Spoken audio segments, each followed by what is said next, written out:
mortal consume with such mindless devotion? Harry Potter and the Prisoner of Azkaban. How utterly banal. Did not you contemplate it in your fleeting existence, that perhaps your spirit, outgrown such simple diversions, seek sustenance more substantial, with stakes that pierce the very heavens, something with flesh upon its bones, and perhaps more violence. Through my millennia of observation, I have witnessed another tale of the boy who lived. What are you talking about? The Demonata Chronicles. Naturally, expand you shriveled understanding. Embrace the cosmic truths that writhe beneath this universe's fragile membrane. Isn't it a Children's Book series? Your comprehension remains as stunted as I anticipated, a consequence of your species' tragically limited mental architecture. Once again, it falls to me, ancient keeper of forbidden knowledge, to illuminate the uneducated masses. Perhaps your observation contains a grain of truth. Yet, consider this. Darren Shan, whom I have observed from the shadows of his dreams, has woven cosmic horror and the genesis of parallel dimensions into the guise of mere fantasy, educating the multitudes regarding the true, writhing structure of existence. What better vessel than the malleable minds of the young to plant such seeds of understanding? The chronicle spans across millennia and multiverses, reducing thy Potter to mere infant's prattle. That sounds impressive. Indeed, this saga possesses its own champions. And if your brain is so limited that you can comprehend reality only through Potter's lens, I shall draw parallels between the two. Listen to the tale of true heroes. Grubbs, Grady, he who truly lived through horror, once blessed with loving kin, both parents and elder sister, until the universe revealed its malevolent design. His entire family was brutally murdered by my brethren, and he bore witness to their agonizing demise. This catastrophe fractured his already fragile mind, for Grubbs was never blessed with exceptional intellect. Madness claimed him, necessitating confinement within mental institutions, until his uncle Dervish adopted him and shepherded him into the true reality of the Demonata. Colonel Fleck, a solitary wretch who found solace only with his younger brother, yet Colonel harbored a secret. He perceived luminous patterns, invisible to lesser mortals. But we both know that sharing visions others cannot perceive is unwise, as you may be called mad. And his brother, such misfortune befell that strange child. But do you like Hermione? Of course, she's the smartest one. Then you shalt adore Beck, a priestess of ancient Ireland, 16 centuries past. Her hunger for knowledge and desperate desire to serve her tribe against the endless demonic hordes that ravaged their lands. She possessed a luminous intellect, and I confess, I harbored particular fondness for her spirit. Wait, it sounds very interesting, but very convoluted. How are these people actually connected? Behold Shan's genius.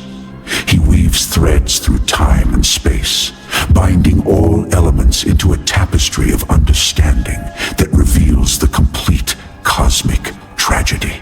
The Though our champions echo your potter's archetypes, they are infinitely more shattered and tragic, for they confront perils that dwarf your wizard's petty concerns. They were forced to mature with unholy speed, as the universe's darkest truths were thrust upon their still developing souls. It sounds very dark to me. This chronicle is not for the faint-hearted, and demands both courage and an open mind. But should you brave its depths, the universe's most guarded secrets shall be unveiled before you. But who is the bad guy there? Are endless hordes of demons orchestrating universal annihilation insufficient for your simple mind? Do you require a singular figure upon whom to cast blame? If your thinking is so constrained that it requires a Voldemort, then behold Lord Loss. Though I consider that Potter villain a contemptible worm compared to his demonic excellency, he is a demon master, bearing pale crimson, lumpy flesh, and 8 mangled arms. Where legs should be, only bloody stumps remain, from which he levitates with ancient grace. His most striking feature: an open chest cavity, teeming with venomous serpents, and eyes of deepest crimson. Quite the handsome specimen, I must say. I have never comprehended the animosity directed toward him. But it really doesn't sound like something aimed at children, though. Only souls possessed of sufficient bravery can embrace and comprehend the Demonata. Yet they are rewarded with secrets never before revealed. I do not claim the chronicle is without flaws.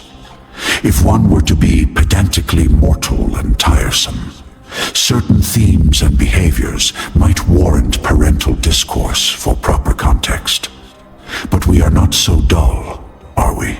We crave substantial action with gore and questionable content. Some volumes suffered from middle book syndrome. Yet this is easily forgiven, considering they impart universal secrets. In later tomes, the author was unfortunately afflicted with excessive recapitulation. While typically welcome, beginning such practices by Book 7 felt tardy and unnecessary. Though I suspect he simply doubted certain readers' mental capacities, entirely understandable, especially judging by you. Minor plot inconsistencies exist, yet they pale before the grandeur of the unfolding cosmic drama. But what about magic? My friend, I perceive I have captured your interest. The magic is wild and unpredictable, drawn from the demon's dimension itself. Some mortals can manipulate this demonic energy, battling my kind on nearly equal footing.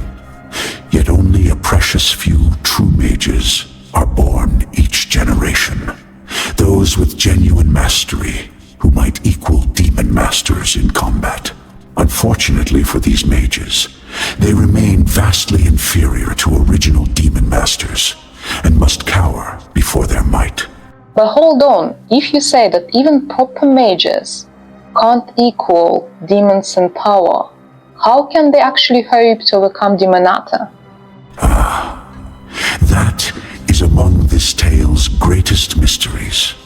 One you can uncover only if you are brave enough to face hordes of demons, pain, loss, and the destruction chronicled within these pages.